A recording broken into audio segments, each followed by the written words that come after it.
Hello, it's the Great Canadian Bagel here, coming to you with the first update to the U.S. 2022 midterm House Representative election. Now, just to start this all off, I am still doing some refinings to the U.S. model. There is particularities in data acquisition and particularly demographic data. There is, generally speaking, more available in polling and more available in the ability to look it up. So there is still going to be refining going on to it. But one of the reasons why I'm starting this now is I figure there will probably be some Americans in the audience, and they can provide feedback on anything related to the model, and I can use that feedback to make it better. We are quite a bit out from the election. It's June 19th as of the recording of this video, and yes, yet again, another midnight recording. But we're quite a bit out, so this result right now doesn't mean too much. It'll really start meaning more in September. But I've done all the work to get it about 90% of the way done, so I'm going to share the data so people can see it. So, the other thing I will note is I may or may not be doing specific Senate races, but Senate races are very different beasts to House Representative races. These can be forecast very similar to previous things I've done, like the Ontario election, the Canadian election, the Quebec election that's going on right now. They're a very similar model to this because in effect, the U.S. House of Representatives is effectively just the same thing as our House of Commons in Canada. Not de jure, but and how the election effectively works and how the modeling is going to work, they might as well be the same thing. Senate races are different, so that will require different things to do. So we're mostly focusing on House Representative races here. Other series may or may not cover Senate races. That's future. But with all that said, let's discuss the House Representative races. So overall, we flip over to here. Oh, this is cut off a bit. We're gonna make this smaller so we can see it. So, and I will zoom in just a touch so we can see it better. So I have broken it up into the 4 core regions that the US generally is considered. These are much more nailed down than other sub-regions. Some people may or may not disagree on some of them. Personally, I don't really like them, but I'm using other definitions. So the Northeast, the Democrats are doing, that's the place they're doing the best. They're about +8 there. The Republicans are up +13 in Midwest and the South, and the Democrats are up 1.8 in the West. Nationally, it's about 5.75 for the Republicans. Now, for those curious, the Northeast is Pennsylvania, New Jersey, and then the rest of this up here. The Midwest is Ohio, Indiana, Illinois, Missouri, Kansas, Nebraska, South Dakota, North Dakota, and everything they've surrounded. Down here into the South, we'll make this a bit smaller so we can see it. Well, you can still see these numbers. And I'll put this off to the side. The South is Delaware, Maryland, West Virginia, Kentucky, Tennessee, Arkansas, Oklahoma, Texas, and everything they've surrounded. And the West is everything west of New Mexico, or west of and including New Mexico, Colorado, Wyoming, and Montana. So that includes all of these states here, Alaska, and Hawaii. Those are the regions. I also do forecast this by state, so while I have all these regions here, we can get rid of this now. These states are also colored by popular vote, and we go from just slightly below 50 to in excess of 70. Specifically, places like South Dakota, the House Representative seat specifically is like R plus like 90. Mostly because it's not forecast presently that there's going to be, or that's based off of historically they did not have a Democrat run there. I haven't added yet to the model. This is going to happen later when we're closer to the election. If the parties are actually contesting certain seats, so there could very well be seat changes further down the line because of that.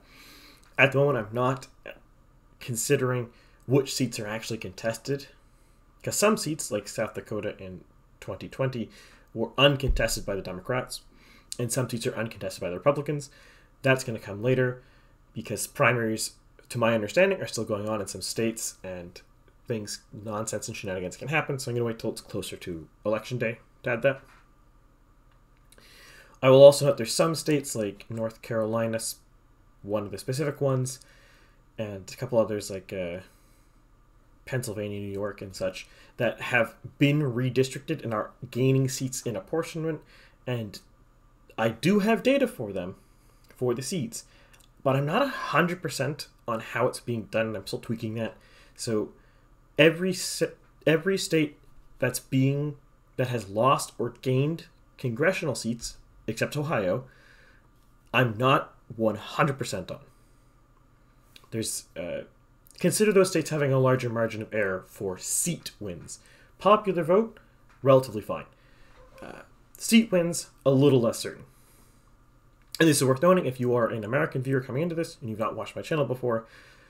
Generally speaking, based off of historical results in my model, based on the 2021 Canadian election and the 2022 Ontario election, my Parliament/Congress forecasting model is better at popular vote than seats.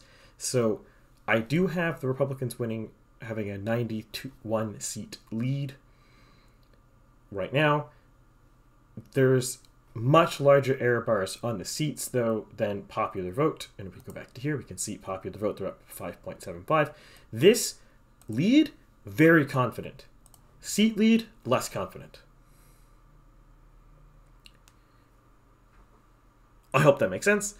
I'm trying not to over-explain this to the point of tedium, but I'm also trying to make sure that, since I'm expecting the series is probably going to get a lot of viewers who are new to the channel, since most of my viewers are Canadian, and this is mostly going to appeal to Americans, I think, that any new viewers do understand where this is coming from and what to expect. As someone who does and really does enjoy election forecasting and providing this information and this data, I think it's really important that anyone looking at this understands the pros and cons of the model being used and the background to it, so they can understand how much to consider it. I think I would say all of the states here, the popular vote numbers, probably very close. Seat counts, a little less certain. Now, one other thing worth noting, you'll notice with Washington over here, Virginia over here, and Rhode Island over here, that they are hashed. So in the case of Virginia, red seems dominant, but there's some blue hashing. That means the popular vote is within margin of error in the state. So in the case of Virginia, or the case of Washington, or the case of Connecticut, the Democrats and the Republicans are close enough together that the model's error bars are wider than the lead. So either party could technically be leading in the popular vote in those states. Not that that particularly matters. It's more of a note of interest. Because oftentimes people will look at a map like this and it'll be like, oh, so red Democrats are getting smashed. But in margin of error, Washington and Virginia could be blue, so it would look less bad visually, even though the seat totals would be the same, or close to the same. I hope that makes sense. And as always, I love any and all comments. I don't care how dumb they are. If you think they're dumb, they might not be dumb. Or if for some reason you want to attack me, or you want to just mindlessly say random things, love them. Specifically love comments if you have critique or oversight in the election, or if you're in a particular seat or a particular area and you want to have any knowledge on that, or you have insight or whatever. Love that. Always helpful. It's not data, because it's anecdotal, but anecdotes do help understand data. With that, let's discuss why the election is like this. Well, it's pretty clear, I think, to anyone who's not in denial. The state of the US is pretty terrible. I believe the inflation number is currently at 8.6 percentage points year over year. Or I think it's month over month, technically speaking. So May 2022 versus May 2021, 8.6% inflation, or it might be 8.8 now. Not 100%. The particularity, the decimal place doesn't matter too much. What matters is it's well above target, and it's very high. Gas prices are skyrocketing specifically. Food prices are skyrocketing specifically. There's baby formula shortages. The economy is cooling down rapidly and might be going into recession shortly. And, well, there's all sorts of social and cultural upheaval in the US.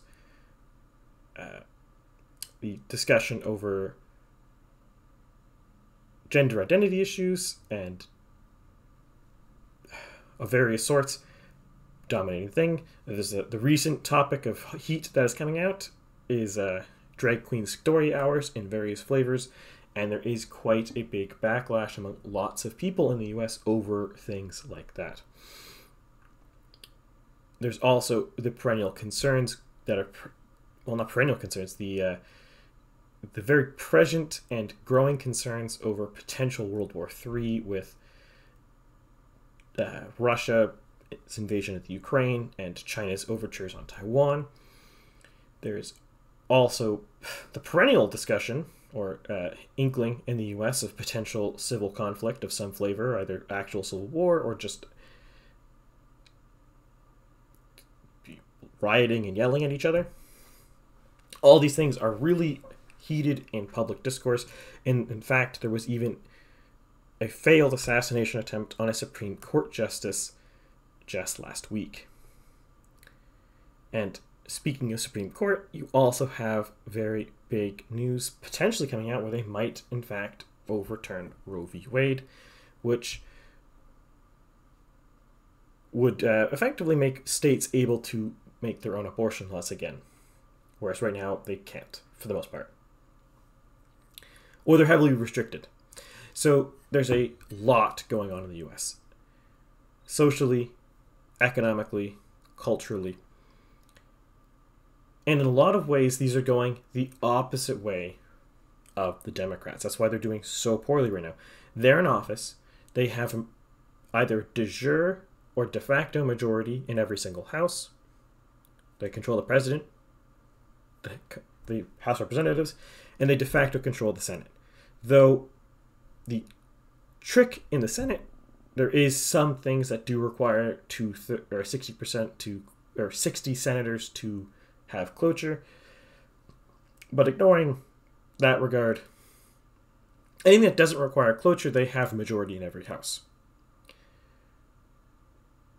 And under that situation, where the Democrats have most, if not all, of the control on a lot of things, the economy's collapsing, on the brink of recession, huge inflation, and there really seems to be no action from the White House or Congress to do anything about it, which is one of the big things hurting them.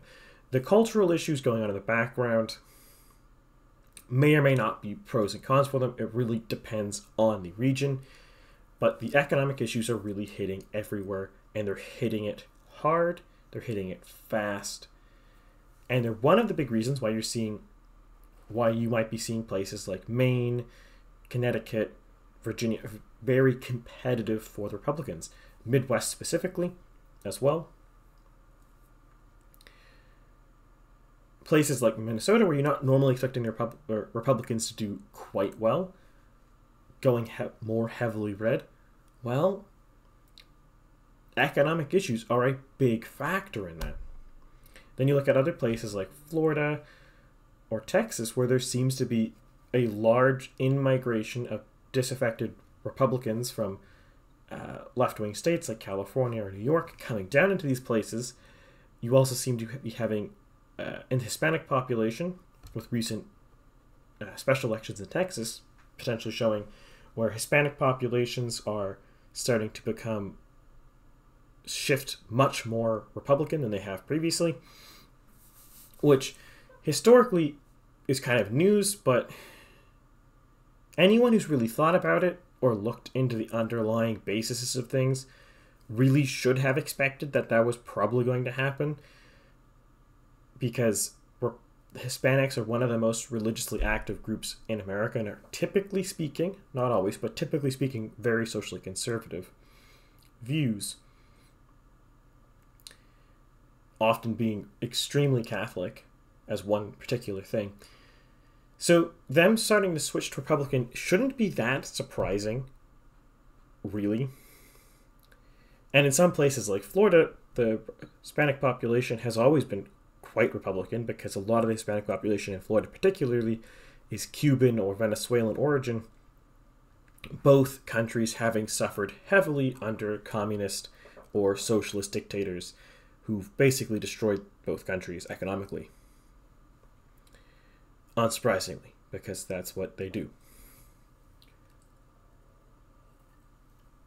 So there's a whole host of specific issues underlying this switch. This isn't your regular moment where the incumbent president is going to lose the majority in the House of Representatives in the midterm election to put challenge to him. That is not what's happening here. That is a factor, 100%. But considering 2022, the Republicans walked away with 213 seats and the Democrats with 222, if that was the only thing at play, you would not be expecting a 40-seat swing for the Republicans. You'd be looking at maybe 10, maybe 15, 40. No. You wouldn't be seeing places like Colorado or Oregon or Washington potentially voting majority Republican. These are not things you would expect if things were normal. And this is not to say or belittle the social issues going on in the US right now. A lot of these social issues, extremely unpopular. You look at polling, specifically polling on things like Roe v. Wade. You have states like California that have no limits on abortions at all, none.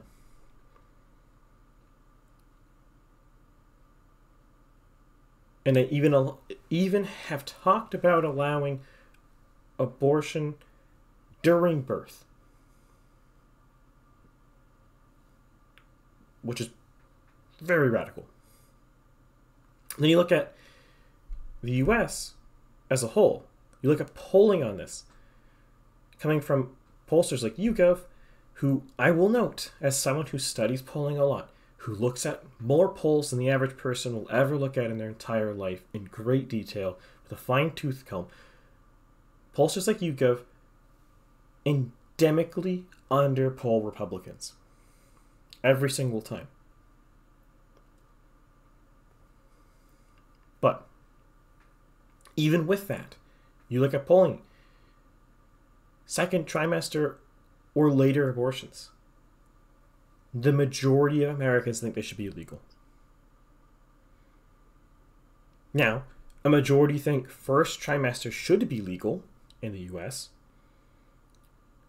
but a majority think second trimester should be legal, and a super majority, like 70% plus, think third trimester should be legal.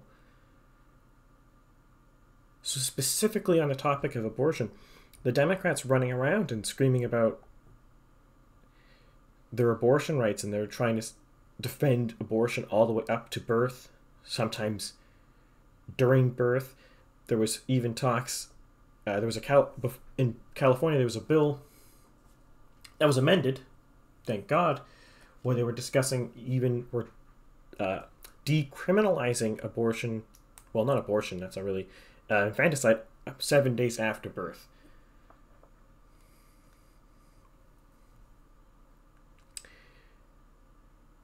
States like that, actions like that, the vast majority of people don't actually agree with in the US.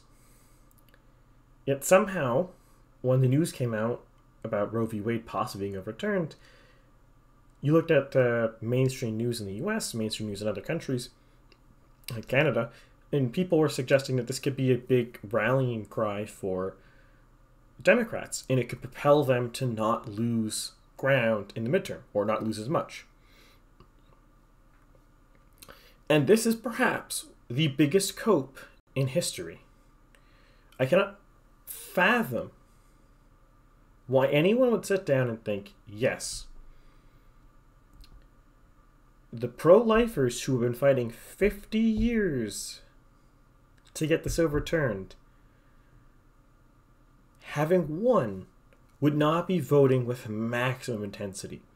What is a bigger sign that your voting system, your democracy, actually works than a thing that a large amount of people have been pushing for 50 years actually got it to happen? Kicking and screaming past large opposition from ruling elites when the majority of people don't agree with it. Again, by polling, almost everyone, like the majority of people in the US, think abortion should be legal after the first trimester. A majority of people. Now, Roe v. Wade doesn't specifically ban that per se, but it does make it very difficult for laws banning it at that point to occur.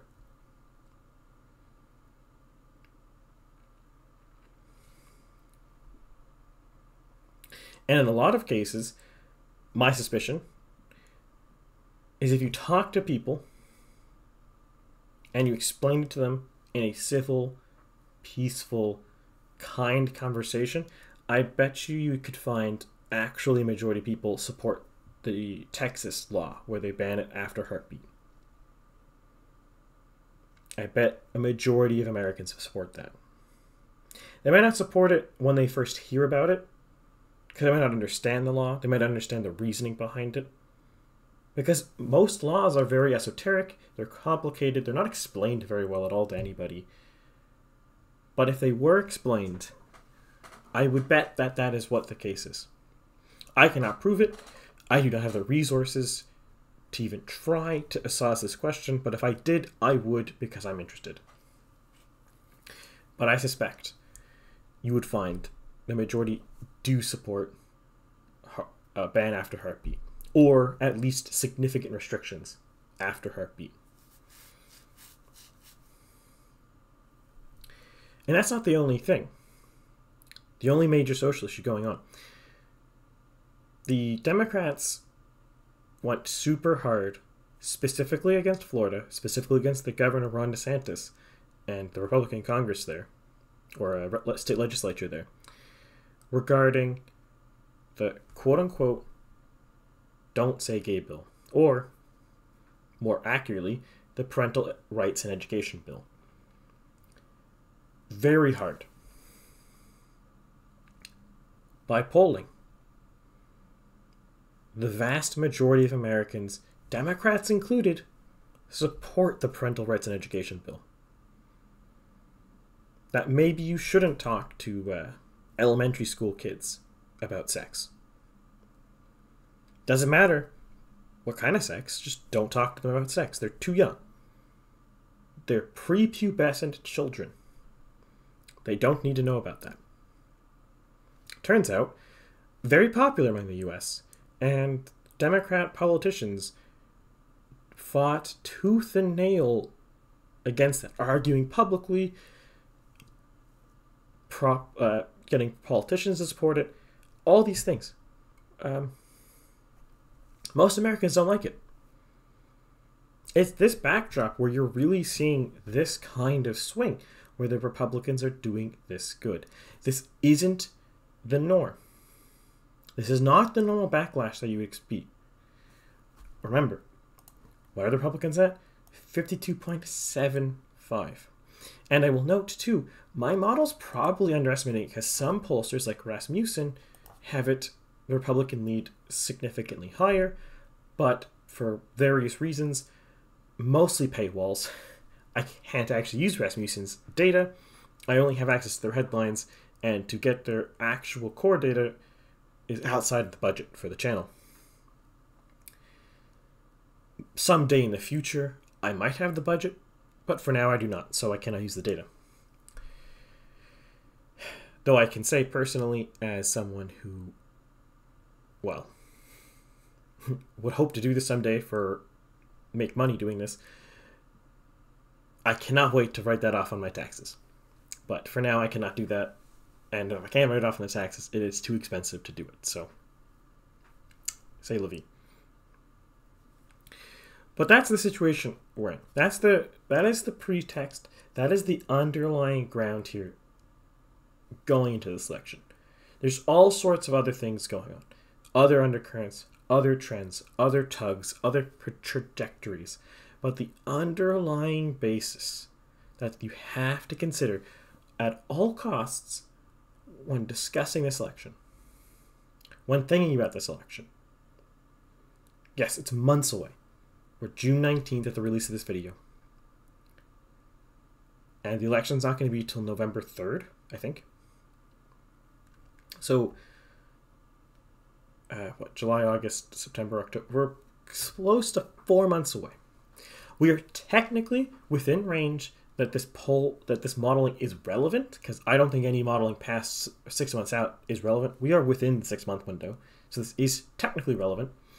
But we're far enough back that it's not too... It shouldn't be taken as gospel. Because keep in mind, polling isn't an exact science. Modeling, statistical modeling, is not an exact science. I can only do so good. The data I have can only do so good. If the data is flawed, I'm flawed. If the data is correct, I can still be flawed. For various assumptions in the model, various projections and corrections and understandings and corrections, I could be wrong. And it's very worth noting that there's a couple things that I've corrected since the Ontario election, which you may or may not have seen, which at this time, I'm standing by these corrections, but they're not verbatim tested live. Because they can't be. The only way I can calibrate this is doing elections. Now, fortunately for you Americans in the room, I do have the Quebec election and the Conservative leadership race in Canada that I can use to calibrate before the US election. So with those, I should be probably very honed in. But make no mistake, I do my absolute best to not bias my model. But I make editorial decisions. Anyone with a model makes editorial decisions. This is where we are. I'm very confident in this. My model at this point, for elections of this type, not one-person races, such as a Senate race or a presidential race, but parliamentary races like this, my model is very good at popular vote projection. One of the best in Canada twice in a row for popular vote. Actually, the best model. We're talking less than a mean squared error of below 3 nationally. Very good. Very low error. I'm very confident in this, and since there's only 2 parties, I think the mean squared error is probably going to be below 1. Certainly below 2.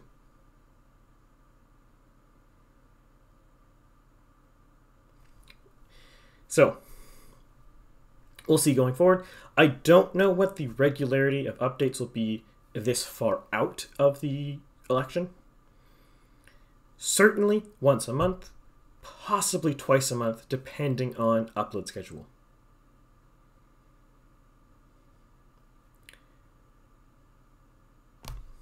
That said, if you like the video, please like, share, subscribe. Again, comment below anything you have to say. Any comments you have, anything you think I might have missed, particularly in states, or if you think, oh, it's too crazy that Oregon might be going red slightly, or no, Illinois is totally going to go red, or anything like that. Anecdotes, all that stuff. Love it. If you see any actual errors, like maybe I put the wrong number of seats per state, let me know. There's 50 states, so it's a bit easier to mess that up, especially since they also just got reapportioned, so it's a bit more complicated. The 2024 House of Representatives race will be much easier than this one because they won't have just reapportioned the seats, hopefully. There is some considerations. I believe places like states like North Carolina will probably have to draw a new map for 2024, but that's future me problems. But anyways, just in general though, sharing the video is a great way to help the channel, really get the news out, and a lot of platforms like YouTube that this is going on, well,